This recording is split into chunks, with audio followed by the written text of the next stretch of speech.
Hello friends, મારી channel ગુજરાતીમાં તમારું ખૂબ ખૂબ સ્વાગત છે. આજે હું વિડીયો લઈને આવી છું પ્રોટીન ટ્રીટમેન્ટ, જે ઘરમાં જ રહેલી વસ્તુથી પણ તમે સહેલાઈથી તમારા વાળને વેલ્વેટી સ્ટ્રક્ચર આપી શકો છો, શાઇન લાવી શકો છો.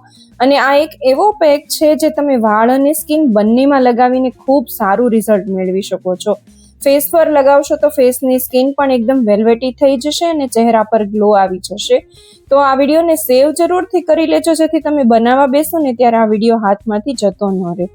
તો વિડીયોને સેવ જરૂરથી કરી લેજો, જેથી તમે આ પેક બનાવવા બેસો ને ત્યારે આ વિડીયો તમારા હાથમાંથી જતો ન રહે.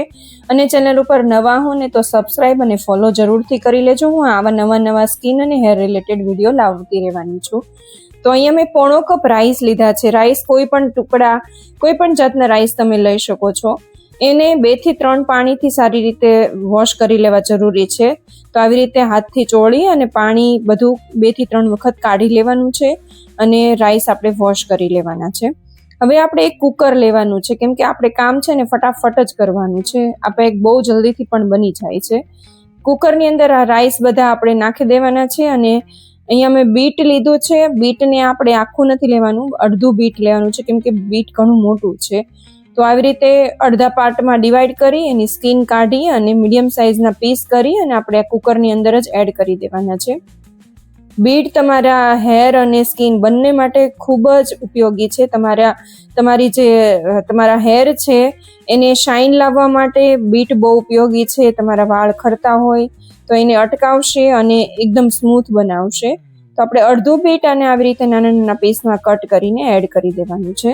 અને રાઈસથી તો તમને બધાને જ ખબર જ છે રાઈસની, કે વાળ માટે એકદમ જે પ્રોટીનનું કામ કરે છે ને સૌથી મોટું રાઈસ જ છે. જે આપણે આગળ એક બીજું સ્ટેપ પણ કરવાના છીએ. હવે જેટલા રાઈસ લીધા છે ને એનાથી 2.5 ગણું તમારે પાણી લેવાનું છે. કુકરમાં બધું મિક્સ કરી ઢાંકણ બંધ કરી અને આપણે એને મીડિયમ ફ્લેમ ઉપર 4 થી 5 સીટી વગાડી લેવાની છે. 4 સીટીમાં તમારા આટલા રાઈસનું પાણી છે એ બરાબર રીતે એમાં સમાઈ જશે. એટલે રાઈસ આપણા એકદમ સારી રીતે કૂક થઈ જવા જોઈએ, એ વાતનું ખાસ ધ્યાન રાખવાનું છે. હવે બીજું એક પેન લેવાનું છે. એની અંદર આપણે 1.5 કપ પાણી લેવાનું છે. પાણી ધીમા ગેસે ગરમ કરવાનું છે અને એની અંદર 1 ટીસ્પૂન અળસી, 1 ટીસ્પૂન મેથી દાણા અને 1 ટીસ્પૂન કલોંજીના બીજ લેવાના છે. મિક્સ કરી અને આને 6 થી 7 મિનિટ માટે લો ફ્લેમ ઉપર આપણે થવા દેવાનું છે. 6 થી 7 મિનિટમાં આવી રીતે ઉપર બબલ્સ આવી જશે અને આટલું જ ગરમ થઈ જશે ને એટલે એનું જે બધું એક્સ્ટ્રેક્ટ છે એ બધું એની અંદર આવી જશે. હવે ગેસ બંધ કરી અને આપણે તરત જ ટાઈમ વેસ્ટ કર્યા વગર ગાળી લેવાનું છે. જો વધારે ટાઈમ રાખશો ને તો જેલ જેવું બની જશે, એટલે ગરમ ગરમમાં જ ફટાફટ ગાળી લેજો. હવે આને આપણે સાઈડમાં મૂકી દઈએ અને કુકર આપણું ઠંડુ થઈ ગયું છે તો એને ખોલી લઈએ. રાઈસ ચેક કરી લેવાના છે. તો રાઈસ એકદમ સરસ રીતે ચડી ગયા છે, એકદમ મેશી થઈ ગયા છે. આપણે આવા મેશી જ બીટ અને રાઈસ બંને જોઈએ છે. તો હવે આની અંદર આપણે જે પેલું પાણી બનાવ્યું હતું અળસી અને મેથી દાણાનું, એ પાણી આની અંદર એડ કરી અને આ બંનેને ઠંડુ થવા દેવાનું છે, કેમ કે આપણે એને મિક્સર જારમાં પેસ્ટ બનાવવાની છે. તો ગરમ ગરમમાં આપણે બંને બનાવી શકીએ. તો આ બંનેને મિક્સ કરી દેવાનું છે, એટલે રાઈસ છે એ બધું જ પાણી છે ને સરસ રીતે સોક થઈ જશે, એટલે ફટાફટ કામ થશે આગળનું. હવે એક મિક્સર જાર લઈ અને એમાં જેટલી ક્વોન્ટિટી સમાય ને એટલી ક્વોન્ટિટી એડ કરવાની છે ને આપણે એકદમ ફાઇન પેસ્ટ બનાવીને તૈયાર કરવાની છે. તો અહીંયા હું 2 બેચમાં રેડી કરું છું પેસ્ટ.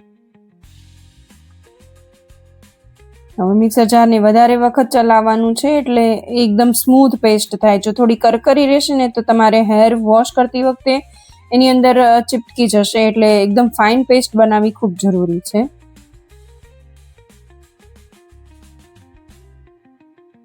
આપણી પેસ્ટ બનીને તૈયાર છે અને આપણે કેવી રીતના એપ્લાય કરવાનું છે, તો તમે હેર વોશ કરો ને શેમ્પૂ કરો એ પહેલાં તમારે અડધી કલાક પહેલાં અને આ પેસ્ટને વાળમાં લગાવી દેવાની છે.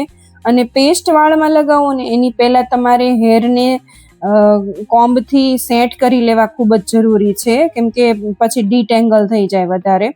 તો સૌથી પહેલું સ્ટેપ કરવાનું છે, હેરને સારી રીતે પહેલાં ઓળી લેવાના છે અને પછી આપણે આ પેસ્ટ હેરમાં લગાવી દેવાની છે. અને એને અડધી જ કલાક રાખવાની છે. પંખા નીચે નથી બેસવાનું. જો તમે બહુ ઠંડા વાતાવરણમાં બેસતા હો ને પંખા નીચે કે હવામાં, તો તમારે શાવર કેપ પહેરી લેવાની, એટલે વાળ એકદમ સુકાઈ ન જાય.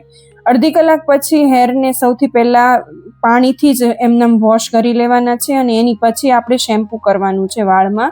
આટલી પ્રોસેસ કરવાની છે ને વાળમાં તમે લગાવો ને ત્યારે તમારે ફેસ ઉપર પણ એને એની સાથે જ લગાવી દેવાનું છે, એટલે ફેસ તમારું એકદમ ઇલાસ્ટિસિટી જેવું, એટલે તમારી ઉંમર નાની દેખાય ને એવું શાઇન મારશે ફેસને.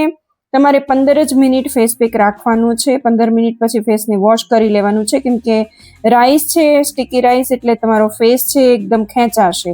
તો એ ખેંચાઈને એની પહેલાં તમારે ફેસને નોર્મલ પાણીથી વોશ કરી લેવાનું અને હેરને અડધી કલાક પછી વોશ કરી લેવાનું.